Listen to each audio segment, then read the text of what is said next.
Well, my wife and I, we live a very peaceful life. We're not poor and we're not rich. We're just an average, hardworking couple, and we enjoy the things that we have: our horse, our dogs, our home. It's extremely stressful just to go back and forth to work because you just feel like you're literally in a battle for your life most of the time. It's Houston traffic. You hear almost on a weekly basis of some type of road rage. It just seems like every day people are just becoming more hostile in driving. The guy had this look in his eye, like just raging eyeballs just coming at you. It was as if he was like out of his mind. I don't understand how it even started, other than this person was driving crazy from the moment I saw him the first time. I had to do something to defend myself.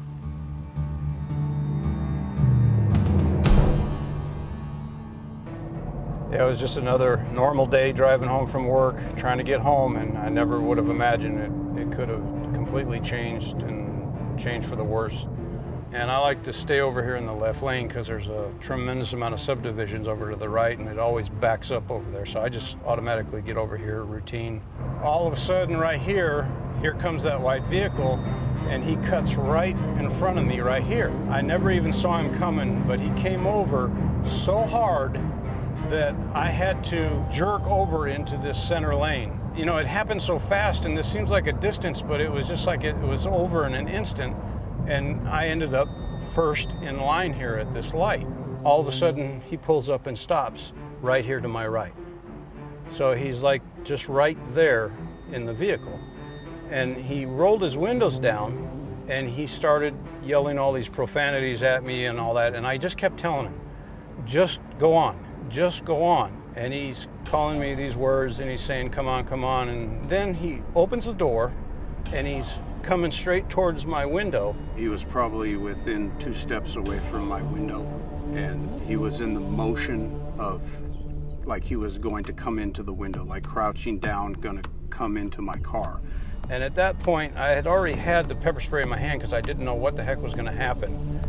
That's when I just put the pepper spray straight up and sprayed forward. And it kind of hit him in the chest area. I knew that he was at minimum gonna want to try to fight me or punch me or something. I wasn't sure, is this guy gonna try to kill me?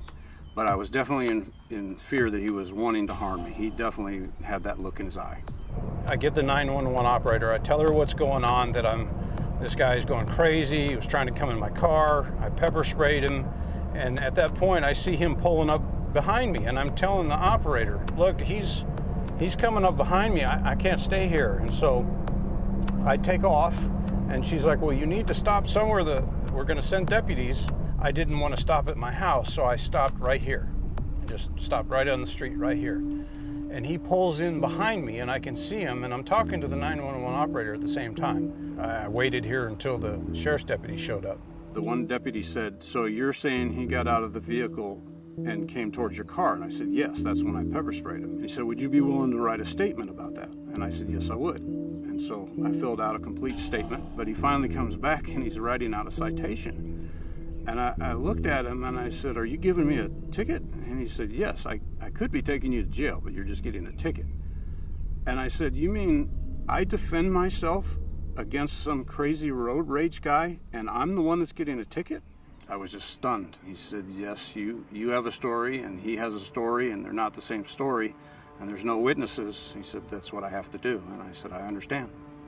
The USCCA acts as the member's advocate to get their life back to normal as soon as possible. In Brad's case, he wasn't sure what attorney to use, and we were able to connect him with attorney Matt Horick, who is a criminal defense attorney in his area. So having worked at the DA's office and been a criminal defense attorney for the past 15 years, I live and breathe criminal defense. We know how to investigate any type of case that comes through. Police make mistakes, and they're human beings just like everybody else. And there's nothing wrong with people making mistakes, but you don't charge people if they're not guilty. We had just gotten the insurance not too long ago, and I thought, well, maybe they can at least advise you or get you in touch with a lawyer who can tell you what's really up with this. And I said, well, I think that only has to do with you defending yourself with a gun. And I said, but hey, it doesn't hurt. And so I called, and the lady I spoke to was very nice, and she asked me some very basic questions. and said, yes, that is self-defense and you were covered under that. Unfortunately, a lot of the policies out there only cover firearms, and they don't cover any other use of a weapon such as pepper spray. At that point, it was just like this unbelievable relief, because I had no idea what to do or how to do it. I just had a citation that said, show up on this date. We have some savings, but to start raking out thousands and thousands of dollars for a fine or for lawyers was going to be a real scary proposition. The lawyer, Matt, motioned to me, and my wife and I came up to the bench, and he said, I don't even understand. The guy admitted to getting out of the vehicle. It's dismissed. So if Brad hadn't come to us and just gone to represent himself, he could be facing a criminal conviction, and after the criminal conviction, he could be facing civil penalties, and he could be sued by the other person for thousands of dollars. So the situation that Brad is in now, having come to USCCA, hired an attorney, represented, got the case dismissed, and the record cleared, chances are virtually nil that he's going to be sued civilly.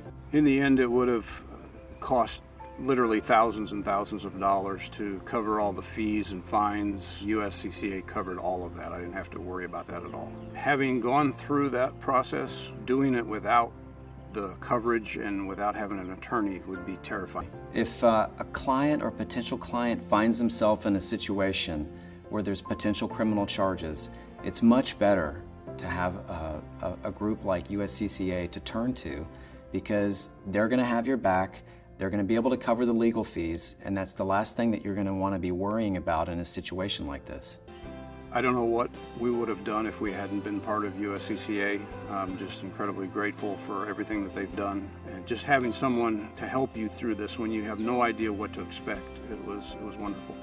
I will be, and my wife will be, a member of USCCA until the day we die. We work hard and we enjoy our home, and I'm just glad to still have it.